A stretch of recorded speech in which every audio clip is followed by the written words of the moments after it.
முரசொலி நாளேடு வெளியிட்டுள்ள தலையங்கத்தில், பெண்கள் மீதான வன்முறை தமிழ்நாட்டில் அதிகம் நடப்பதைப் போல ஒரு பொய் தோற்றத்தை உருவாக்க பாஜக, அதிமுக அணி நினைக்கிறது. அதனைத்தான் தனது உரையிலும் பிரதமர் மோடி சொல்லி சென்றுள்ளார். அவர் இந்தியாவுக்கே பிரதமர். பெண்களுக்கு எதிரான வன்முறைகள் எங்கே, எந்த மாநிலத்தில் அதிகம் நடக்கிறது என்று கேட்டால் மறுநொடியே அவரது மேசைக்கு புள்ளி விபரங்கள் கொண்டு வந்து கொட்டப்பட்டுவிடும். அதன் பிறகு அவரால் வாயை திறந்து பேச முடியாது என்று முரசொலி நாளேடு குறிப்பிட்டுள்ளது.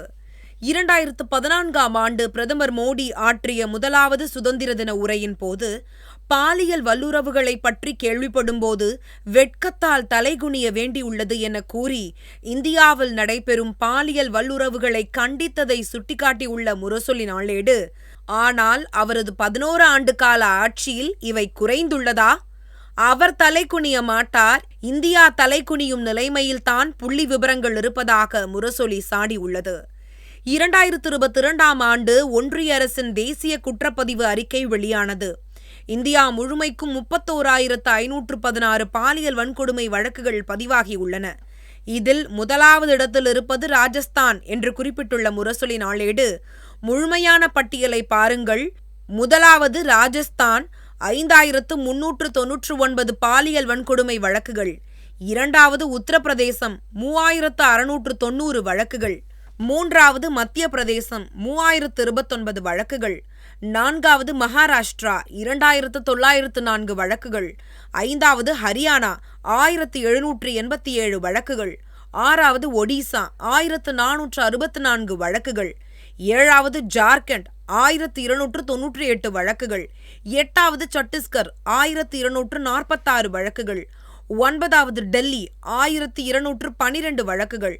பத்தாவது அசாம், 1,113 வழக்குகள் என பாலியல் வன்கொடுமை வழக்குகள் அதிகம் பதிவான முதல் 10 மாநிலங்களின் பட்டியல் இது என்று முரசொலி நாளேடு தெரிவித்துள்ளது. இந்த மாநிலங்களை ஆளும் மாநில அரசுகள் யார் என்பதை வரைபடம் பார்த்து பிரதமர் மோடிதான் சொல்ல வேண்டும். இந்த பட்டியலில் தமிழ்நாடு 20வது இடத்தில்தான் இருக்கிறது. இது ஒன்றிய அரசின் பட்டியல்தான் என்றும் முரசொலி நாளேடு சுட்டிக்காட்டியுள்ளது. இந்தியாவில் 2023ஆம் ஆண்டில் பெண்களுக்கு எதிரான குற்றங்கள் அதிகம் நடக்கும் மாநிலங்களில் முதலாவது இடத்தில் இருப்பது பாஜகவின் யோகி ஆளும் உத்தரப்பிரதேசம்.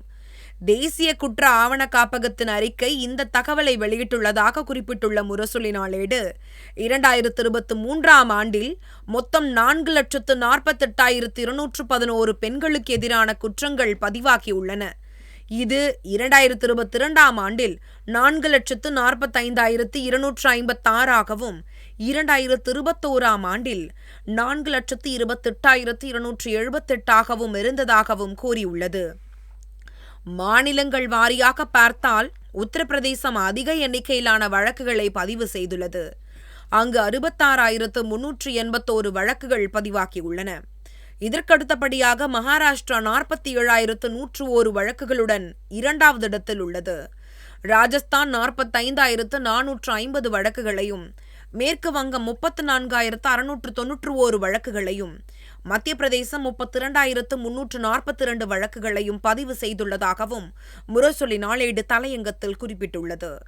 2023ஆம் ஆண்டு எடுக்கப்பட்ட புள்ளி விபரங்களின்படி பெண்களுக்கு எதிரான குற்ற விகிதம் குறைவாக உள்ள முதல் 5 மாநிலங்களில் தமிழ்நாடு 4வதாக இருப்பதாகவும் இவை அனைத்தும் பிரதமர் அறிந்த புள்ளி விபரங்கள்தான் என்றும் முரசொலி நாளேடு கூறியுள்ளது.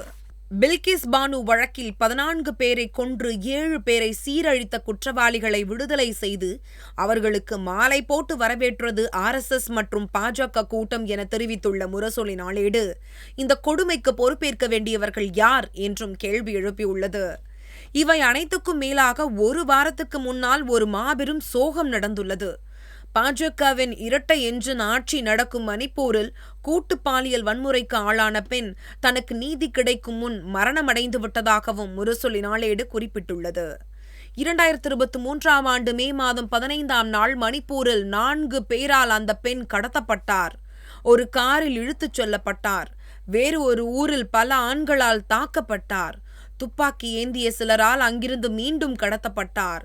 மலை உச்சி போன்ற இடத்தில் 3 பேரால் பாலியல் வல்லுறவு செய்யப்பட்டார். அவரை கொன்றுவிடலாமா அல்லது விட்டுவிட்டு போகலாமா என்று அந்த மூவரும் வாக்குவாதம் செய்தார்கள். அப்போது வண்டியை ஓட்டியவர் கோபமாக வாகனத்தை ஓட்டி வந்து அந்த பெண்ணை இடித்தார். மலை உச்சியிலிருந்து அந்த பெண் விழுந்ததாக முரசொலி நாளேடு தெரிவித்துள்ளது. அந்த பெண் விழுந்து கிடந்த இடத்தின் வழியாக வந்த ஒரு ஆட்டோ ஓட்டுநரால் அவர் காப்பாற்றப்பட்டார். மருத்துவமனையில் சேர்க்கப்பட்டார். பின்னர் மணிப்பூரிலிருந்து நாகாலாந்து மருத்துவமனைக்கு மாற்றப்பட்டார். இந்த சம்பவம் நடந்து பல மாதங்களுக்கு பிறகு வழக்கு பதிவு செய்யப்பட்டது. பின்னர் சிபிஐக்கு மாற்றப்பட்டது.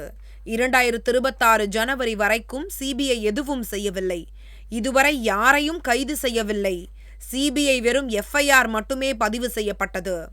ஆனால் கடந்த வாரம் 16ஆம் தேதியன்று அந்த பெண் இறந்தே போனார். சூரச்சந்த்பூரில் மெழுகுவர்த்தி ஏந்தி அஞ்சலி செலுத்தப்பட்டது அந்த பெண்ணுக்காக என்று முரசொலி நாளேடு ஆதங்கத்துடன் தெரிவித்துள்ளது. இவளுக்கு இதை செய்தவர்களை எப்போது தண்டிப்பீர்கள் என்று கேட்கிறார் அந்த பெண்ணின் தாய். பதில் உண்டா பிரதமரிடம் என முரசொலி நாளேடு கேள்வி எழுப்பியுள்ளது. கடந்த 2 ஆண்டுகளாக என் மகள் பயத்தில்தான் வாழ்ந்தாள்.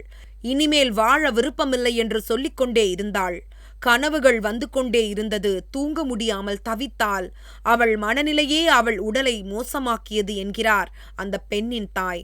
அந்த தாய்க்கு பதில் சொல்ல வேண்டிய கடமை பிரதமருக்குத்தானே இருக்கிறது என வினா எழுப்பியுள்ள முரசொலி நாளேடு, தேர்தல் ஆதாயத்துக்காக பொய் தகவல்களை பரப்பும் பிரதமர் இந்த உண்மை தாய்க்கு பதில் சொல்லாமல் பதுங்கலாமா அல்லது பெண்கள் பாதுகாப்பு பற்றி பேசும் தகுதிதான் அவருக்கு இருக்கிறதா என்று காட்டமாக கேள்வி எழுப்பி தலையங்கத்தை நிறைவு செய்துள்ளது.